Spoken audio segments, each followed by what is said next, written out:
गावामध्ये आनंदा कारभारी नावाचे एक म्हातारे शेतकरी राहायचे. अंगामध्ये पांढरा नेहरू शर्ट, डोक्यावरती पांढरा फेटा आणि चेहऱ्यावर कष्टाची स्पष्ट अशी नक्षी. आनंदा कारभाऱ्यांनी आयुष्यभर उन्हातान्हात राबून स्वतःच्या रक्ताचं पाणी करून 10 एकर काळीभोर बागायती जमीन आणि गावामध्ये एक मोठा दगडी वाडा कमावला होता. त्यांना 2 मुलगे होते, बळवंत आणि सोपान.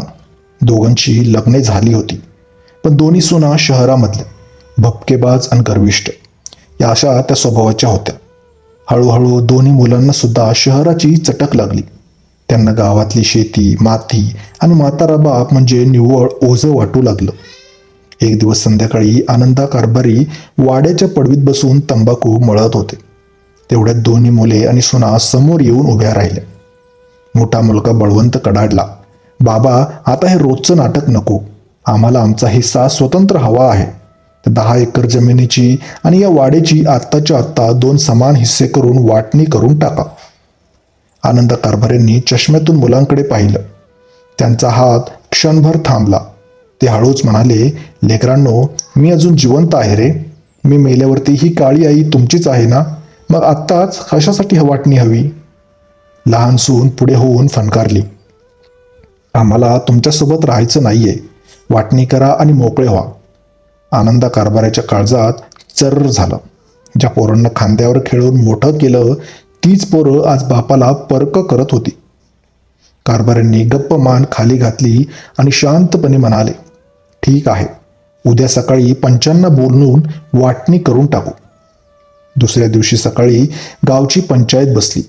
आनंदा कारभाऱ्यांनी दोन्ही मुलांच्या नावे 5-5 एकर जमीन आणि वाड्याचे 2 तुकडे करून दिले.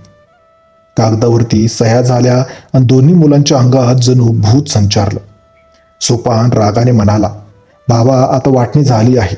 तुमचा या वाड्यात काही संबंध उरला नाही. आता तुम्ही मागच्या कोठारात राहा, नाहीतर कुठेही जा, पण आमच्या कारभारात आता लुडबुड करू नका. सुनांनी तर म्हाताऱ्याला 2 वेळेची सुकी भाकरी देणं सुद्धा बंद केलं. आनंद कारभारी गप्पपणे मागच्या काळोख्या कोठारात निघून गेले. त्यांनी डोळ्यातला एक अश्रूही बाहेर पडू दिला नाही. पण गावकऱ्यांना ठाऊक नव्हतं की आनंदा कारभाऱ्यांच्या त्या शांततेमागे बापाचा स्वाभिमान आणि मोठा हुशारीचा खेळ दडला होता. वाटणी झाल्यानंतर दोन्ही भावांनी शेतीमध्ये कष्ट करायचे सोडून ती काळी आई एका शहरातल्या सावकाराला आणि बिल्डरला विकायचा कट रचला. त्यांनी जमिनीचा सौदा केला आणि बिल्डरकडून तब्बल 60 लाख रुपये बयाना म्हणजेच ॲडव्हान्स घेतला. ते पैसे घेऊन मुले आणि सुना शहरामध्ये जाऊन महागड्या गाड्या, कपडे आणि दारू पार्ट्यामध्ये उधळू लागली. 8 दिवसांनी बिल्डर, गावचे तलाठी आणि काही गुंड घेऊन जमिनीचा ताबा घ्यायला गावामध्ये आला. बळवंत आणि सोपान ताट मानेने पुढे झाले. चला तलाठी साहेब, करा 7-12 आमच्या नावावर. एवढ्यात वाड्याच्या दरवाजातून आनंदा कारभारी बाहेर आले. त्यांच्या हातामध्ये एक जुनी लाकडी पेटी होती आणि सोबत जिल्ह्याचे एक नामांकित वकील होते. आनंदा कारभाराचा रुबाब हा काही वेगळाच दिसत होता. ते कडक आवाजात म्हणाले, थांबा, ही जमीन विकायचा अधिकार या दोघांनाही नाही. हे ऐकून सोपान मोठ्याने ओरडला, अरे म्हाताऱ्या, तूच तर पंचासमोर सही करून वाटणी करून दिलीस ना, आता नाटकं कशाला करतोयस? वकिलांनी हसून कागदपत्रे उघडली आणि म्हणाले, अहो मूर्खांनो, कारभाऱ्यांनी पंचासमोर तुम्हाला जी वाटणी दिली ती फक्त शेती कसण्यासाठी होती, जमिनीची मालकी नव्हती. ही सर्व 10 एकर जमीन कारभाऱ्यांनी 20 वर्षापूर्वीच गावातल्या ग्रामविकास अन्नपूर्णा ट्रस्टच्या नावे दान केली आहे, ज्याचे मुख्य विश्वस्त खुद्द कारभारी आहेत. हे ऐकताच दोन्ही मुलांच्या आणि सुनांच्या पायाखालची जमीनच घसरली. वकील पुढे म्हणाले, आणि त्या वाटणीपत्रात स्पष्ट अट होती की जर मुलांनी बापाचा छळ केला किंवा जमीन विकायचा जर प्रयत्न केला तर ती वाटणी त्याच क्षणी रद्द होईल. आता मात्र बिल्डरचा संताप अनावर झाला.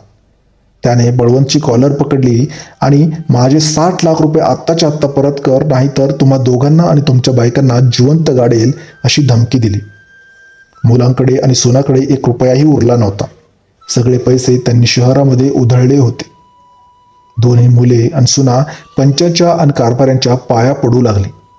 बाबा आम्हाला वाचवा, ते लोक आम्हाला मारून टाकतील, आमची चूक झाली बाबा.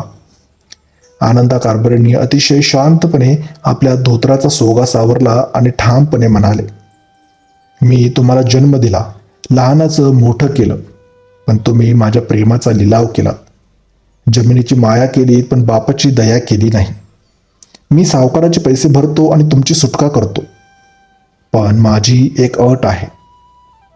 तुम्ही चौघांनी आजच्या आज या क्षणी हे गाव आणि हा वाडा सोडून कायमचं निघून जायचं. पुन्हा या मातीमध्ये पाऊल टाकायचं देखील नाही. गावातल्या पंचांनी सुद्धा कारभाराच्या बाजूने हुंकार दिला. ज्या मुलांनी बापाला घराबाहेर काढायचा प्रयत्न केला होता त्याच मुलांना आणि त्यांच्या गर्विष्ठ सुनांना अंगावरच्या कपड्यांशी चप्पल न घालता गाव सोडून पायपीट करत शहरामध्ये जावं लागलं. शहरामध्ये जाऊन त्यांना पोट भरण्यासाठी मजुरी करावी लागली. आज आनंदा कारभारी आपल्या त्या जुन्या वाड्यात ताट मानेने राहतात. त्या 10 एकर जमिनीतून येणाऱ्या पिकातून हे संपूर्ण गावातल्या गरीब मुलांच्या शिक्षणाचा आणि जेवणाचा खर्च देखील करतात. तुम्हाला जर ही गोष्ट आवडली असेल तर व्हिडिओला नक्की लाईक करा आणि चॅनलला देखील सबस्क्राईब करा.